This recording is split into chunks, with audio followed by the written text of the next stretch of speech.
Are you experiencing art block? I have just the thing. This method of scrapbooking your inspiration will help get you out of your creative slump and help to keep you inspired in the future. Basically, you're just creating an analog Pinterest board, an endless log of inspiration that you can look back on and reference anytime. I also think that it can help you identify your personal art style, what your tastes and preferences are, and I think the process even just helps you be more present in the moment, all while you're creating something that you're pretty guaranteed to like. Okay, so what is this scrapbook? I like to call it scrapbooking your inspiration, but the concept of scrapbooking here is a bit different than the traditional scrapbook because the scrapbook that we normally think of, you're recording your memories and your experiences, and with this you're just recording mostly objects, something that you saw that you liked, which in its own way will record your life because I do think that objects reflect people in like a really cool and unexpected way. The stuff that you like says a lot about you. So if the word scrapbook kind of messes you up, maybe think of it as an archive, a collection, or a reference, even just a collage. For me personally, when I think of a scrapbook, I do kind of imagine these like perfect Pinterest images with cute paper and stickers and stuff, and this is not really that. Like, don't focus on making it pretty. It's really just about getting this stuff down on paper. Okay, so you're gonna start by just living your life and taking pictures with your phone. If you see something and you like it, snap a quick picture, maybe start a little folder in your camera roll, and then once you've accumulated a lot of images, we're going to want to create an 8.5 by 11 file on the computer and dump all of those on there just so that they're more like scaled down because you're probably going to be working in a smaller book like this. I like to crop my images close in because, as you'll see, I cut everything out to its silhouette. I do this because I feel like it lets the object be just like as it is with no influence from where it's coming from. It's much cooler to imagine this thing just existing than it being sold in a store. And it also just makes it much more direct, like there's no distractions on the page. I like to print at the library. It's pretty cheap and their print quality is just a lot better than my printer. And then it's like my favorite part, cutting everything out. I find that process so relaxing, very meditative. Next, you're gonna arrange all of the different elements. And this is really fun too because I like things to kind of fit together like puzzle pieces, but I really don't worry about it too much because I don't want to get caught up in the design of the page too much. And then once you have it all arranged on the page, you get to glue it down, which is another just really relaxing process. Also, this is my favorite glue, this Tombow thing.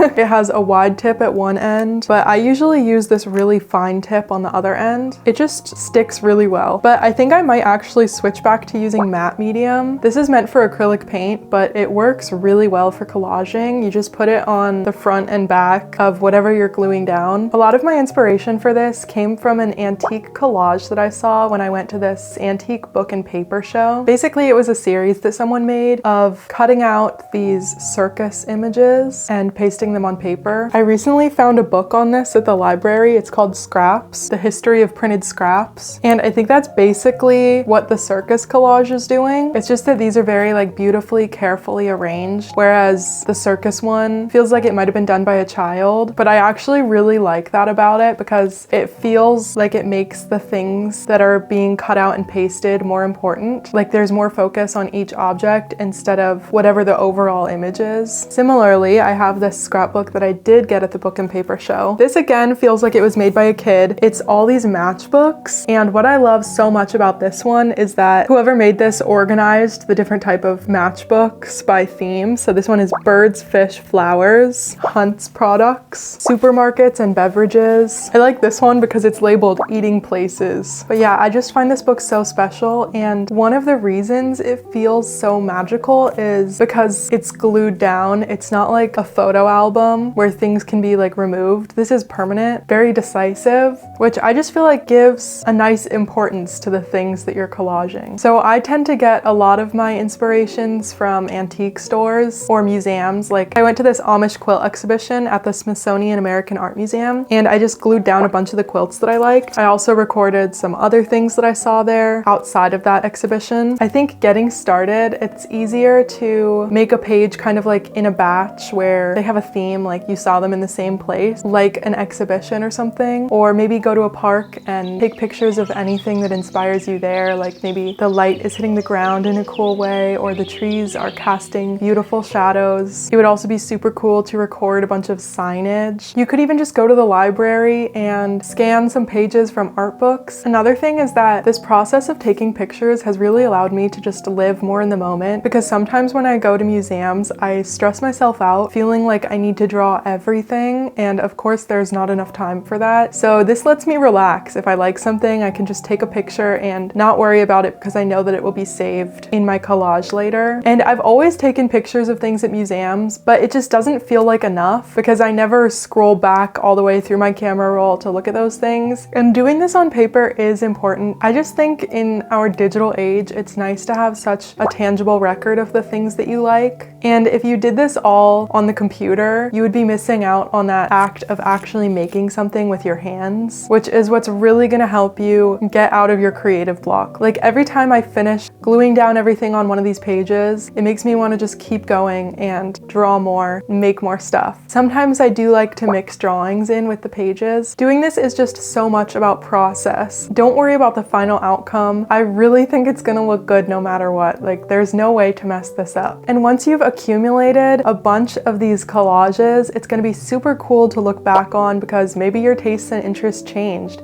and now you have a record of what you used to be into. But for the moment, it's gonna serve as inspiration for endless amounts of art making. And I would also love to know what you end up collaging for your first page. Thank you so much for watching. Go make something and I'll see you next time. Bye!